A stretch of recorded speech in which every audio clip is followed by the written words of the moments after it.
2020 की साकार मुरली। पहले सुनते हैं मुरली की मुख्य पॉइंट्स। बाबा ने कहा, मेरा पाठ संगम पर ही होता है, इसलिए संगम युग को कल्याणकारी ऑस्पिशियस युग कहा जाता है। यह बहुत उच्च और शुभ समय है, जबकि बाप आकर तुम बच्चों को नर से नारायण बनाते हैं। फिर कहा, यह बना बनाया ड्रामा है, यहाँ हर एक को अपना पार्ट बजाना है। कोई भी हालत में तुम्हें रोना नहीं चाहिए। अगर कोई शरीर छोड़ता है तो भी तुमको कोई चिंता नहीं, उसने तो जाकर दूसरा शरीर लिया, रोने से लौट थोड़े ही आएगा। बाबा ने कहा, बख्तावर कभी रोते नहीं, वह तो सबका रोना बंद कराए समझाते हैं। अगर तुम बाप को याद करते रहेंगे तो बहुत खुशी में रहोगे। जब तुम बाप को भूल जाते हो तब रोना पड़ता है। जिसके लिए तुमने इतने धक्के खाए, वह पार ब्रह्म में रहने वाला परम पिता परमात्मा मिल गया तो बाकी और क्या चाहिए। अब 21 पीढ़ी तुम कभी रोएंगे नहीं, वहां अकाले मृत्यु नहीं होगी, तो अंदर में कितनी गुप्त खुशी रहनी चाहिए। और लास्ट में बाबा ने कहा, तुम्हें ज्ञान तलवार से इन विकारों को जीतना है। अभी तुम्हें सारी पुरानी दुनिया का और पुराने शरीर का संन्यास करना है। अब सुनते हैं महावाक्यों को विस्तार से। मुरली का सार। मीठे बच्चे, यह संगम युग सर्वोत्तम बनने का शुभ समय है, क्योंकि इसी समय बाप तुम्हें नर से नारायण बनने की पढ़ाई पढ़ाते हैं। प्रश्न, तुम बच्चों के पास ऐसी कौन सी नॉलेज है जिसके कारण तुम किसी भी हालत में रो नहीं सकते? उत्तर, तुम्हारे पास इस बने बनाए ड्रामा की नॉलेज है। तुम जानते हो इसमें हर आत्मा का अपना पार्ट है। बाप हमें सुख का वर्षा दे रहे हैं, फिर हम रो कैसे सकते? परवाह थी पार ब्रह्म में रहने वाले की, वह मिल गया, बाकी क्या चाहिए। बख्तावर बच्चे कभी रोते नहीं। ओम शांति। रूहानी बाप बैठ बच्चों को एक बात समझाते हैं। चित्रों में भी ऐसे लिखना है कि त्रिमूर्ति शिव बाबा बच्चों प्रति समझाते हैं। तुम भी किसको समझाते हो तो तुम आत्मा कहेंगे, शिव बाबा ऐसे कहते हैं। यह बाप भी कहेंगे, बाबा तुमको समझाते हैं। यहाँ मनुष्य मनुष्य को नहीं समझाते हैं, लेकिन परमात्मा आत्माओं को समझाते हैं या आत्मा आत्मा को समझाती है। ज्ञान सागर तो शिव बाबा ही है और वह है रूहानी बाप।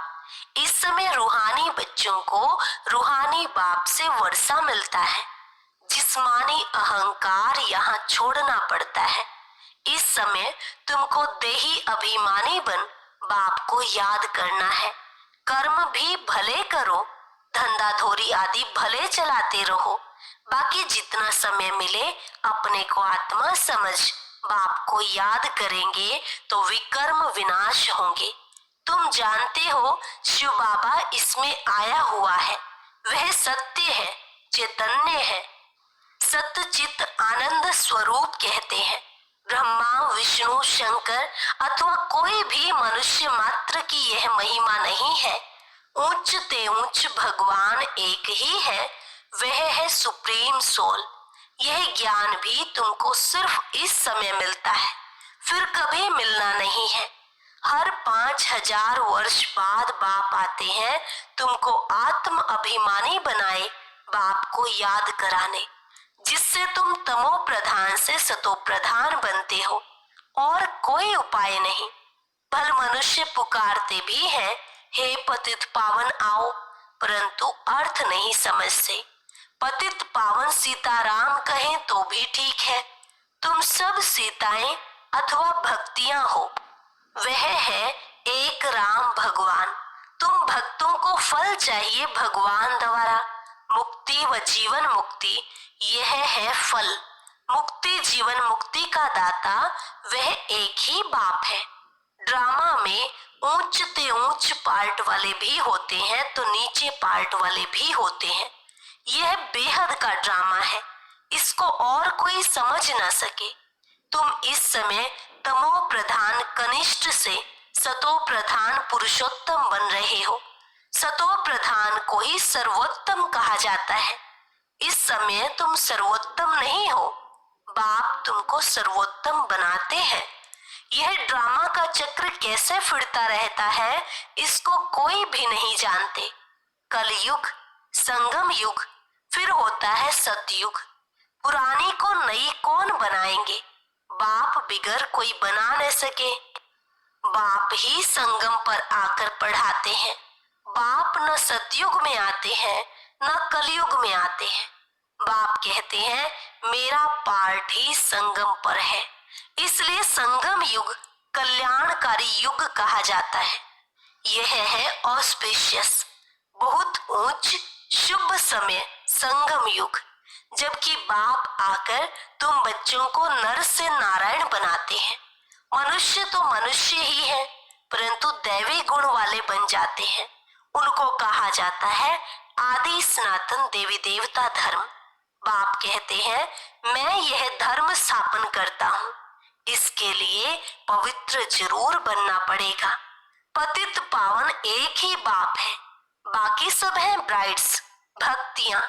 पतित पावन सीताराम कहना भी ठीक है, परंतु पिछाड़ी में जो फिर रघुपति राघव राजा राम कह देते वह रोंग हो जाता। मनुष्य बिगर अर्थ जो आता है सो बोलते रहते हैं, धुन लगाते रहते हैं। तुम जानते हो चंद्रवंशी धर्म भी अब स्थापन हो रहा है। बाप आकर ब्राह्मण कुल स्थापन करते हैं। इनको डायनेस्टी नहीं कहेंगे, यह परिवार है। यहाँ ना तुम पांडवों की ना कौरवों की राजाई है। गीता जिसने पढ़ी होगी उनको यह बातें जल्दी समझ में आएंगी। यह भी है गीता। कौन सुनाते हैं? भगवान। तुम बच्चों को पहले पहले तो यह समझानी देनी है कि गीता का भगवान कौन। वह कहते हैं कृष्ण भगवानुवाच। अब कृष्ण तो होगा सतयुग में, उनमें जो आत्मा है वह तो अविनाशी है। शरीर का ही नाम बदलता है, आत्मा का कभी नाम नहीं बदलता। श्री कृष्ण की आत्मा का शरीर सतयुग में ही होता है, नंबर 1 में वही जाता है। लक्ष्मी नारायण नंबर 1, फिर है सेकंड, थर्ड, तो उनके मार्क्स भी इतने कम होंगे। यह माला बनती है ना, बाप ने समझाया है रुंड माला भी होती है और रुद्र माला भी होती है। विष्णु के गले में रुंड माला दिखाते हैं। तुम बच्चे विष्णुपुरी के मालिक बनते हो नंबर वार, तो तुम जैसे विष्णु के गले का हार बनते हो।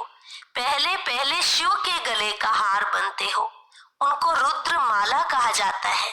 जो जपते हैं माला पूजी नहीं जाती, सिमरी जाती है। माला का दाना वही बनते हैं जो विष्णुपुरी की राजधानी में नंबर वार आते हैं।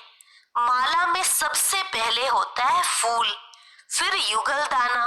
प्रवृत्ति मार्ग है ना, प्रवृत्ति मार्ग शुरू होता है ब्रह्मा, सरस्वती और बच्चों से, यही फिर देवता बनते हैं। लक्ष्मी नारायण है फर्स्ट, ऊपर में है फूल शिव बाबा। माला फेर फेर कर पिछाड़ी में फूल को माथा टेकते हैं। शिव बाबा फूल है जो पुनर्जन्म में नहीं आते हैं, इनमें प्रवेश करते हैं। वही तुमको समझाते हैं इनकी आत्मा तो अपनी है, वह अपना शरीर निर्वाह करती है। उनका काम है सिर्फ ज्ञान देना।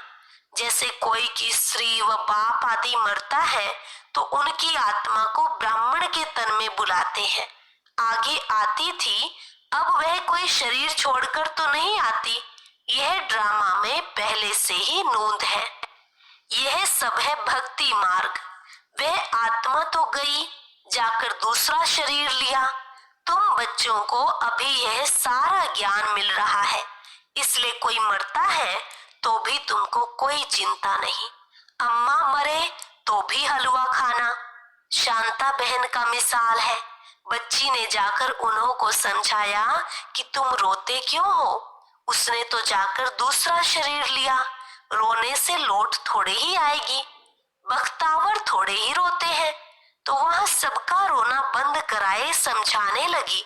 ऐसे बहुत बच्चियां जाकर समझाती हैं, अभी रोना बंद करो, झूठे ब्राह्मण भी नहीं खिलाओ। हम सच्चे ब्राह्मणों को ले आते हैं, फिर ज्ञान सुनने लग जाते हैं। समझते हैं यह बात तो ठीक बोलते हैं। ज्ञान सुनते सुनते शांत हो जाते हैं। 7 दिन के लिए कोई भागवत आदि रखते हैं तो भी मनुष्य के दुख दूर नहीं होते। यह बच्चियां तो सबके दुख दूर कर देती है। तुम समझते हो रोने की तो दरकार नहीं। यह तो बना बनाया ड्रामा है। हर एक को अपना पार्ट बजाना है। कोई भी हालत में रोना नहीं चाहिए। बेहद का बाप, टीचर, गुरु मिला है जिसके लिए तुम इतना धक्का खाते रहते हो। पार ब्रह्म में रहने वाला परम पिता परमात्मा मिल गया तो बाकी क्या चाहिए। बाप देते ही है सुख का वर्षा। तुम बाप को भूल जाते हो तब रोना पड़ता है। बाप को याद करेंगे तब खुशी होगी, ओहो हम तो विश्व का मालिक बनते हैं। फिर 21 पीढ़ी कभी रोएंगे नहीं। 21 पीढ़ी अर्थात पूरा बुढ़ापे तक अकाले मृत्यु नहीं होती है। तो अंदर में कितनी गुप्त खुशी रहनी चाहिए। तुम जानते हो हम माया पर जीत पाकर जगत जीत बनेंगे। हथियार आदि की कोई बात नहीं। तुम हो शिव शक्तियां। तुम्हारे पास है ज्ञान कटारी, ज्ञान बाण। उन्होंने फिर भक्ति मार्ग में देवियों को सुल बाण, खड़ग आदि दे दी है। बाप कहते हैं ज्ञान तलवार से विकारों को जीतना है। बाकी देवियां कोई हिंसक थोड़े ही है। यह सब है भक्ति मार्ग। साधु संत आदि है निवृत्ति मार्ग वाले। वह प्रवृत्ति मार्ग को मानते ही नहीं। तुम तो संन्यास करते हो सारी पुरानी दुनिया का, पुराने शरीर का। अब बाप को याद करेंगे तो आत्मा पवित्र हो जाएगी। ज्ञान के संस्कार ले जाएंगे। उस अनुसार नई दुनिया में जन्म लेंगे। अगर यहाँ भी जन्म लेंगे तो भी कोई अच्छे घर में, राजा के पास, वो रिलीजियस घर में वह संस्कार ले जाएंगे। सबको प्यारे लगेंगे। कहेंगे यह तो देवी है। कृष्ण की कितनी महिमा गाते हैं। छोटेपन में दिखाते हैं माखन चुराया, मटकी फोड़ी, यह किया, कितने कलंक लगाए हैं। अच्छा फिर कृष्ण को सांवरा क्यों बनाया है। वहां तो कृष्ण गोरा होगा ना। फिर शरीर बदलता रहता है, नाम भी बदलता रहता है। श्री कृष्ण तो सतयुग का पहला प्रिंस था। उनको क्यों सांवरा बनाया है कभी कोई बता नहीं सकेंगे। वहां सांप आदि होते नहीं जो काला बना दे। यहाँ जहर चढ़ जाता है तो काला हो जाता है। वहां तो ऐसी बात हो न सके।